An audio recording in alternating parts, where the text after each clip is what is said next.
The Witcher 3 is often regarded as one of the greatest RPGs and games of all time, and I just recently finished it for the first time earlier this month. I've always wanted to play The Witcher 3 but kept putting it off, but I finally committed to the game and was truly blown away by how incredible of a game The Witcher 3 is in every way. Everything in the game, from its story to its exploration to its world building and characters, is truly in a league of its own. And today I wanted to drive home why you should play The Witcher 3 in 2025 and far beyond, of course without any spoilers. Also, if you enjoy this type of content, please consider subbing to the channel and dropping a like, and without further ado, let's get right into it.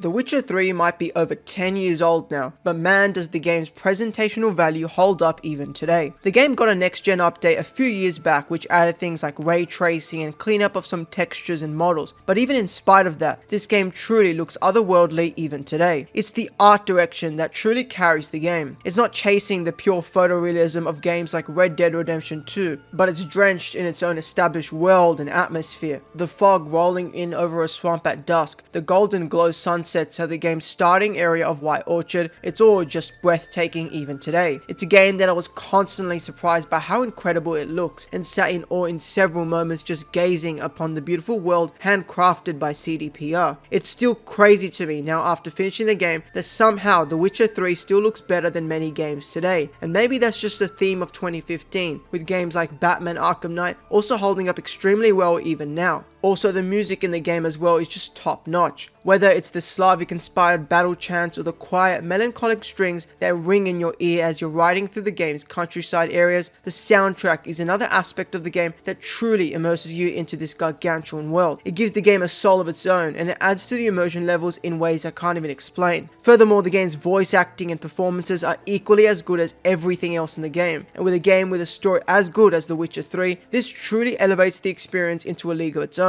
It may be Geralt's own iconic stoic delivery, but everyone from major characters like Yennefer and Ciri to random quest givers feels well voice acted and fits perfectly into the expansive world of the game. Of course, it's the writing that brings all of this together, as it's layered, sharp, and always considerate of the scene at hand. Basically, The Witcher 3's presentation definitely holds its own, even against games coming out today, and in many ways even surpasses them.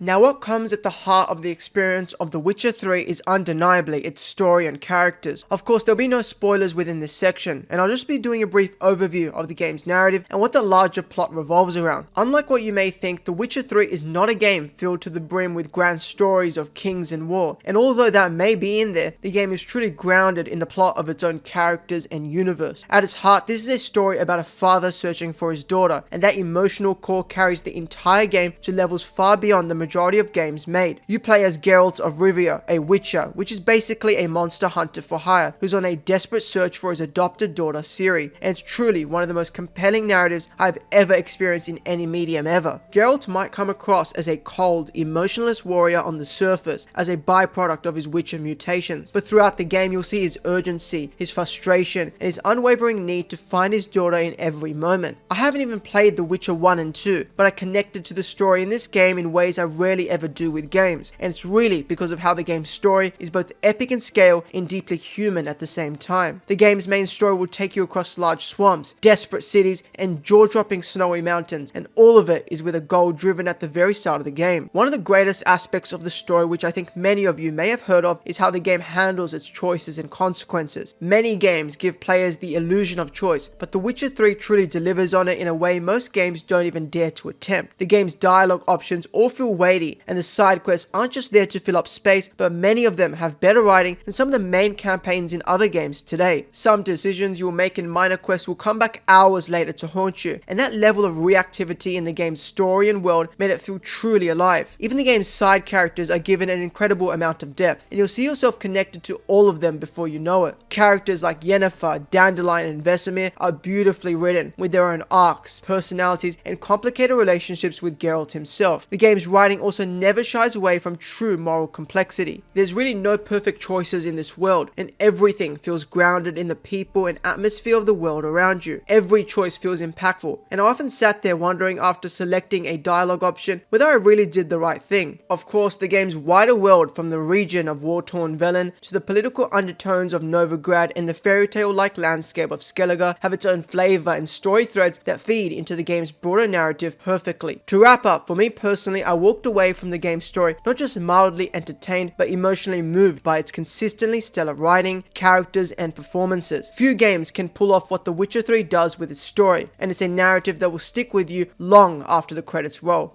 Now let's talk about the game's gameplay, and there's really a lot to break down here. I think we'll first start with the game's world and exploration. The game's open world is one of the biggest reasons I personally think it holds up so well in 2025, and it's definitely my favorite open world ever made. The open world isn't designed to be just big for the sake of it, but every part of it is handcrafted, detailed, and alive. Walking through a random swamp and stumbling upon a hidden cave, hearing a bard's song echo from a nearby tavern, or riding on horseback across the rolling fields of Velen at dawn, it's moments like these that make the game truly feel magical. And personally, I don't think there's been another open world that's quite captured the same atmosphere and allure of The Witcher 3. It's immersive in every way without feeling bloated. Exploration is one of the greatest aspects of this game, as around every corner, in every town, in every cave, there's something new to find, to explore, and people to talk to. It's a game with so much quality content that you get truly lost in its open world and environment, immersing yourself truly as a Witcher in this world. Now the game's combat. I heard a lot of complaints about this before I started playing it, with people calling it janky and repetitive, and although I can definitely agree that this game does have some jank to it, the game's combat was still extremely fun and engaging to me personally. You've got two swords, a silver one and a steel one, with the former for killing monsters and the other for humanoid enemies, and in combination with your weapons you've got your signs. Signs are basically Witcher exclusive magic, with all of them applying different effects within combat. For example, you can cast Quen while in battle, which will basically put a protective shield around you, or use Axii to muddle an enemy's mind while you fight them. In addition to this, you've also got bombs and potions, all woven into a system that rewards your prep time and knowledge of its mechanic. If you want to truly get into the world, then crafting your own Witcher armor sets and weapons, brewing potions before a big monster encounter, and honing your battle techniques will truly elevate the gameplay to another level. The game is pretty simple in terms of controlling all of this, as you've got your light attack, your heavy attack, then your dodge, rolling, and parrying. But it's not just a pure action game like Devil May Cry or Elden Ring, but when you get into the rhythm of dodging, parrying, casting signs, and applying the right oils to your weapon before a fight, the gameplay feels satisfying and tactical. So although some people may say that the game's combat is uninspired, I feel the opposite, and once you truly get into the mindset of a Witcher's way, the gameplay really clicks. If you can't find yourself having fun or getting accustomed to the combat, I truly think that playing on the game's hardest difficulty, Deathmatch, condition you to play in a more tactical way while engaging with the game's mechanics much more. I honestly recommend most of you play with this difficulty, as it really engages you in the world and gameplay in a way that the other difficulties just don't. And speaking of engaging with the world, there's of course the game's abundance of side content, and man is it all incredible. This game truly sets a golden standard in what a side quest should be. Some of my favorite moments across the entire game came from completely optional stories and Witcher contracts, and characters that I might have never met if I didn't take a turn off the game's defined path. Whether it's your contracts, treasure hunts, or the infamously addicting card game Gwent, all of the side content feels like it has purpose and impact in this world. It's truly incredible how much there is to do in The Witcher 3 without it ever feeling like typical checklist fluff. But it's not just the quantity of this content, it's the pure quality of it that truly blows me away. Let's take the most common side content for example, the monster contract. You don't simply pick up the contract, run to a specific location, slay a monster, and then get gold. But here you investigate the scene, pick up on clues, and track the monster through a variety of environments, and sometimes even make a moral choice on how to deal with it. It turns what could just be another mundane side task into a miniature story with its own weight and narrative. It makes you truly feel like a Witcher as you study the creatures you hunt, instead of just wildly swinging your sword around. Then there's Gwent, the super addicting card minigame of The Witcher 3. Now, I'm not usually a fan of side content like this, but Gwent was so good that they made an entire story-driven game using its gameplay. It's honestly a big selling point for the game's side content as a whole. Gwent may take some time to get used to, but once it clicks, you'll realize quickly that it's really one of the best in-game card games you'll ever experience. Building your deck, finding new cards and challenges across the expansive world, and facing off intense tournaments was something that I personally never expect to enjoy, but it almost feels like an entire another game. Summing up, it's truly the consistency of the side content within this game that sets it apart from the endless open worlds on offer today. Overall, the gameplay component of The Witcher 3 is absolutely fantastic. From its rhythmic and enjoyable combat to the exploration of its beautiful open world, The Witcher 3 is truly a game like no other.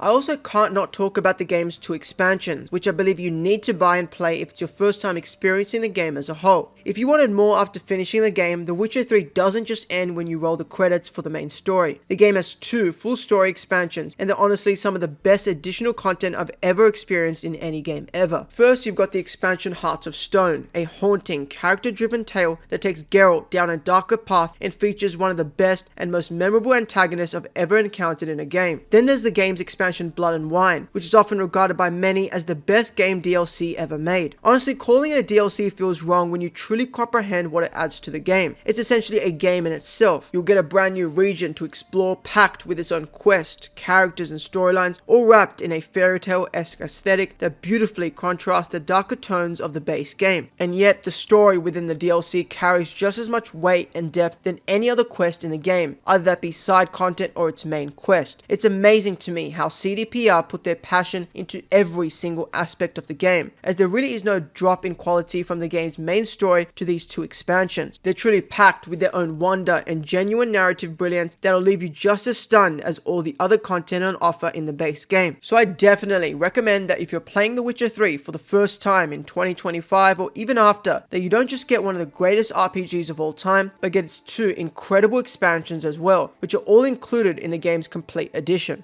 With all that said, I hope I've convinced you to give The Witcher 3 a go, and I hope you see why this game is truly a must-play in every way. With its beautiful world, story and characters, in addition to its incredibly engaging gameplay, you'll be hard-pressed to find a game that can match The Witcher 3's quality and quantity. I recommend you purchase the complete edition of the game, which frequently goes on sale for just $10, which is just an absolute steal. Anyway, that's all from me for today's video. If you enjoyed it, please consider subbing to the channel for more RPG content, and I'll see you all in the next one. Peace.